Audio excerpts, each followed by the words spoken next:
life. Para bang kung ihila siya, ihila ka rin.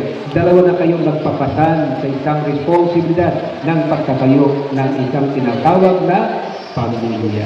Hindi lahat na nagpapakasan alam mo sa isang pamilya. Ano ibig sabihin yan?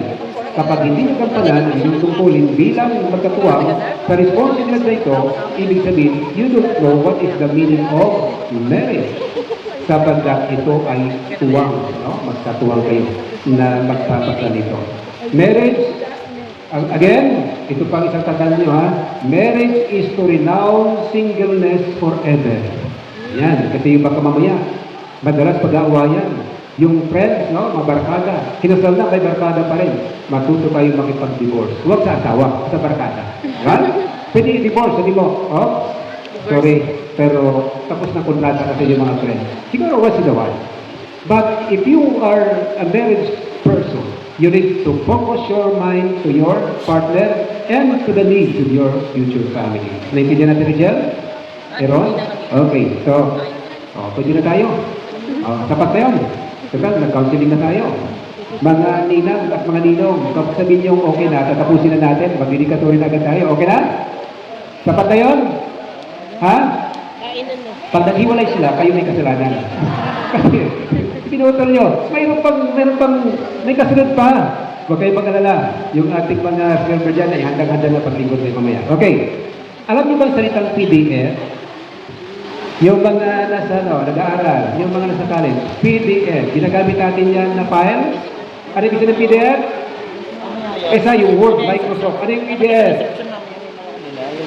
Ha? PDF. Come on, PDF. Ano yung ng PDF?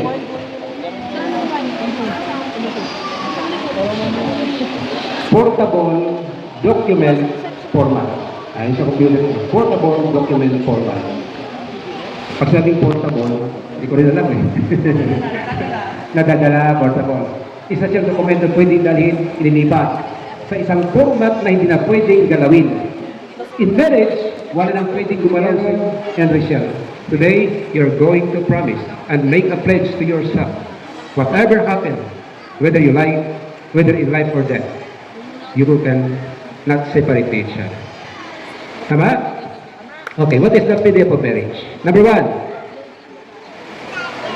ang letter P stands for purpose of marriage. Bakit ang tao magpapakasal? Pwede na ba Pinoy style? Ano yung Pinoy style? Ano yung ibig sabihin Pinoy style? Live-in. Live-in. May nabasa kasi, live-in Pinoy style. Yung nagsasama, walang kasal, walang commitment, basta kung hindi tayo magkaigi, o hiwalay na tayo, at least, pwede pa tayo mag-asawa. But the question is, yung ba ang purpose ng marriage? Is that the purpose of marriage? Ang sabi sa atin, the purpose of marriage, bakit po ibinigay ng Panginoon? Why a man or woman shall marry? Una, kung babalikan natin yung biblical perspective, again, sidetrack tayo. Kaya marami naghihiwalay dahil may kulang sa marriage. Ano yung kulang? Walang biblical perspective. Walang biblical na aral. Yung kagustuhan na nila. Wala silang pinagbabatay kundi damdamin. Ang damdam mo, pwede mong panghawakan? Pwede mong pagkatiwala ng puso? Ha? Sabi sa Jeremiah 17:9, yung mga nagpapakasal puso lang ginamit. Delikado. Dahil ang puso daw ay mandaraya.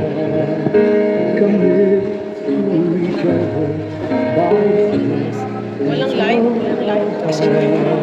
Araw na ito, upang si Aaron at si Rachel ay maipagdiwang ang mahalagang araw ng kanila pong kasal.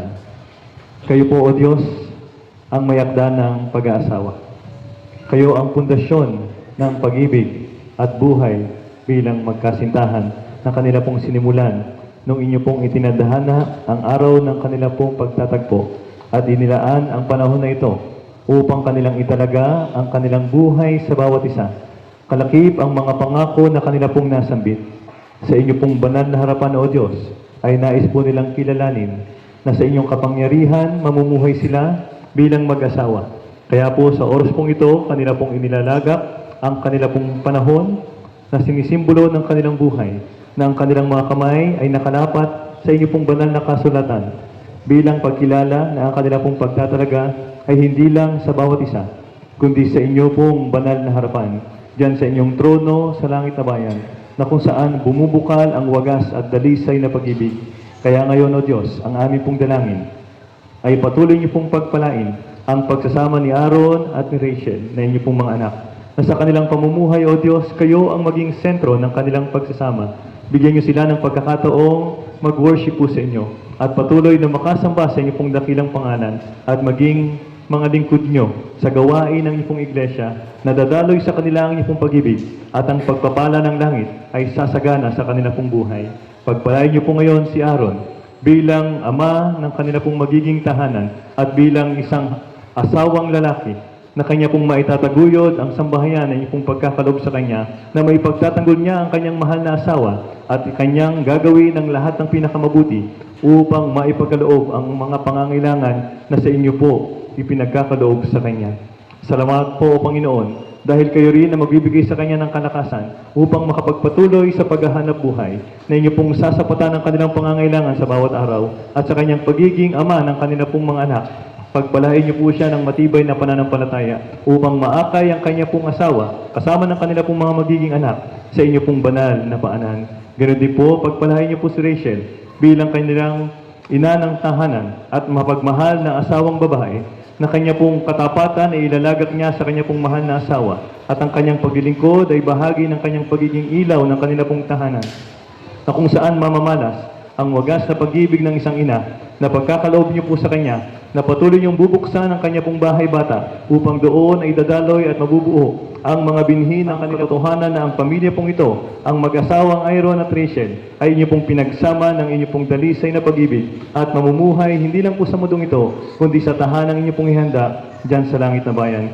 Kaya ngayon, bilang ministro ng Ebanghelyo, amin pong inilalagak din ang aking mga kamay, simbolo na inyo pong tinatanggap ang aming pagtatalaga sa buhay ni Aaron at ni Rachel bilang mag-asawang panganiban na ang kanila pong pagsasama ay pagkakalooban ng saganang pag-ibig at walang hanggang pagpapala ng Diyos Ama, ng saganang biyaya at walang hanggang pagdiligtas ng Diyos Anak, at ang biyaya, kapangyarihan, pakikisama at proteksyon ng Banal na Espiritu ang mahayag sa kanila pong buhay, kalakipang pag-iingat ng iyong mga banal anghel, walang gawa ang kaaway upang magtagumpay sa kanila na sila po'y paghiwalayin, kundi bagkus mananatili ang kanilang katatagan, ang katibayan ng kanilang pag-ibig, at mahayag sa kanilang buhay na kayo, O Diyos, ang nagbigay sa kanila ng purpose ng kanilang pag-aasawa, ng disenyo ng kanilang pagsasama, at ng pundasyon ng kanila pong relasyon.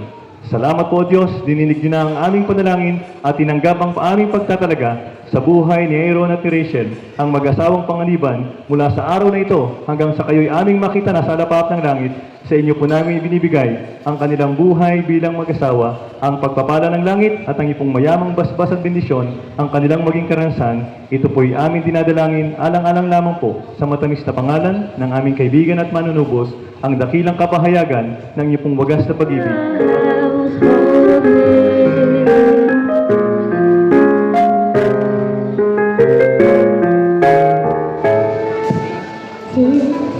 Every moment that you're in your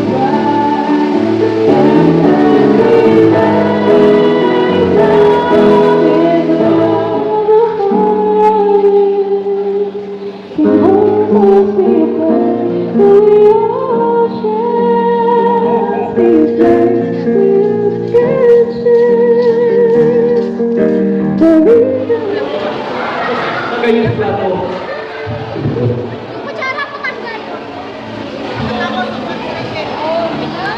First, tapos subuhan kung gaano kalaki ang pagmahal mo mayroon, subuhan mo si Rachel, and then vice versa. Oh, okay, picture. Oh, kapatan mo na dyan. Alright, so next, vice versa. Sabi mo ay natin, why?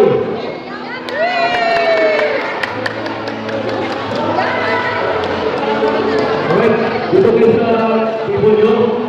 Let's talk sa kanilang 1, 2,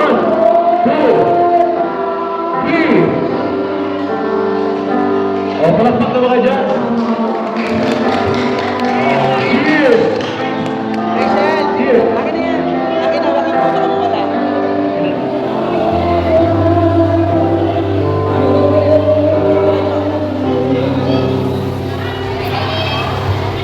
Alam mo mga kamay! Sunod pa natin tawagin si Sister Jerry and Imar para sa kanilang